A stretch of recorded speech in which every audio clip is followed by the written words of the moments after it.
सोचिए, घने जंगल के बीचों बीच आपको एक डायरी मिलती है जिसके पन्ने नमी से गल चुके हैं और जिसका लिखने वाला अब लापता है। आज हम उसी खोई हुई आवाज की कहानी सुनेंगे।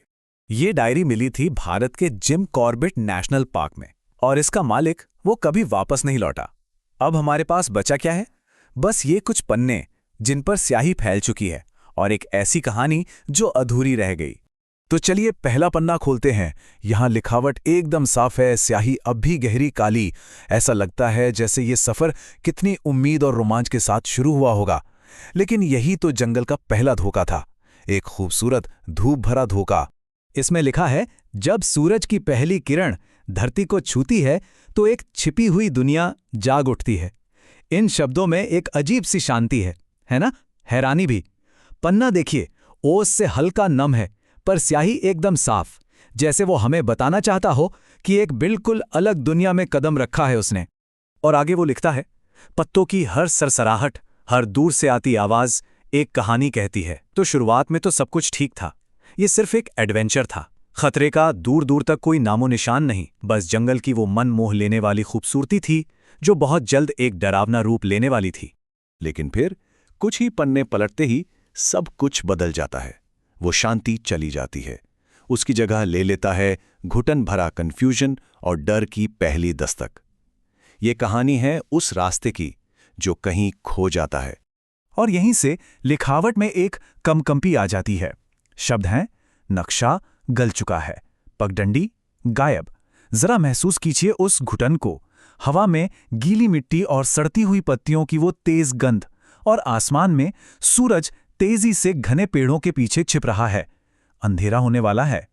एक मिनट, पन्ने के कोने में देखिए, जल्दी में कुछ लिखा हुआ है, जैसे कोई चेतावनी याद आ गई हो अचानक। लिखा है, यहां इंसान सिर्फ मेहमान है।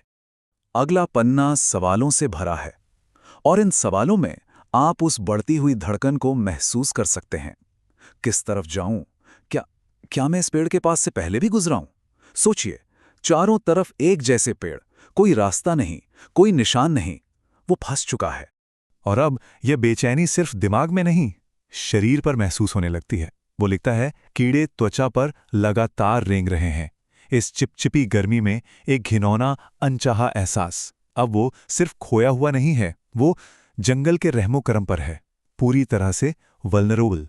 अब डर सिर्फ खो जाने का नहीं है, डर इस बात का है कि कोई उसे देख रहा है।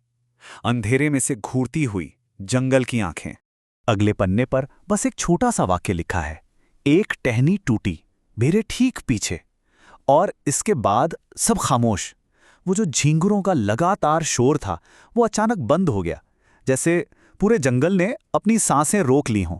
तो क्या ये सिर्फ उसका वहम था या वाकई वहां कुछ था? देखिए, स्थानीय लोक कथाओं में वन देवी का जिक्र आता है, जंगल की आत्माएं जो बाहर से आने वालों पर नजर रखती हैं। कहते हैं कभी कभी वो रास्ता दिखाती हैं और कभी कभी वो खुद शिकार करती हैं। ये पन्ना तो देखिए, नमी से लगभग गल ही चुका है। स्याही, पसीने या शायद बारिश से इतनी फैली है कि पढ़ना भी मुश्किल है। बस कुछ टूटे फूटे शब्द नजर आते हैं। हिरणों की सतर्क नजर।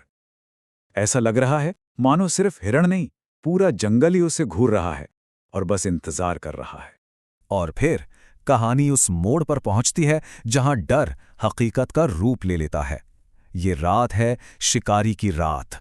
अचानक एकदम सन्नाटा, वो कीड़ों का शोर बिल्कुल बंद, और उस चिपचिपाती दम घोटने वाली गर्मी के बीच अचानक एक बर्फीली हवा का झोंका जो रीढ़ की हड्डी में सिहरन दौड़ा दे।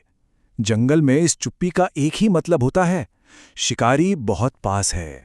और उसके दिमाग में एक खौफनाक सच कौंता है, बंगाल टाइगर। वो बिल्कुल चुपके से शिकार करता है। वो आपको 20 मीटर तक अपने पास आने का मौका देगा और फिर एक ही झटके में हमला। ये कोई सुनी सुनाई बात नहीं, ये एक बायोलॉजिकल फैक्ट है। और फिर वो उन्हें देख लेता है। उस घने अंधेरे में दो चमकती हुई चीजें, दो आंखें जो पलक भी नहीं झपका रही हैं। शिकारी ठीक सामने है, सांस मानो हलक में ही अटक गई है।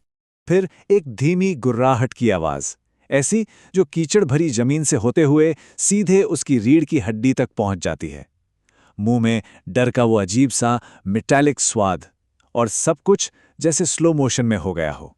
इस जर्नल में शायद ये उसका आखिरी साफ विचार था। लिखावट इतनी ज्यादा कांप रही है कि इसे पढ़ पाना लगभग नामुमकिन है। बस इतना समझ आता है, उसका हर कदम एकदम सटीक है। पर खतरा सिर्फ उस शिकारी से नहीं था, अब तो पूरा का पूरा जंगल ही दुश्मन बन चुका था।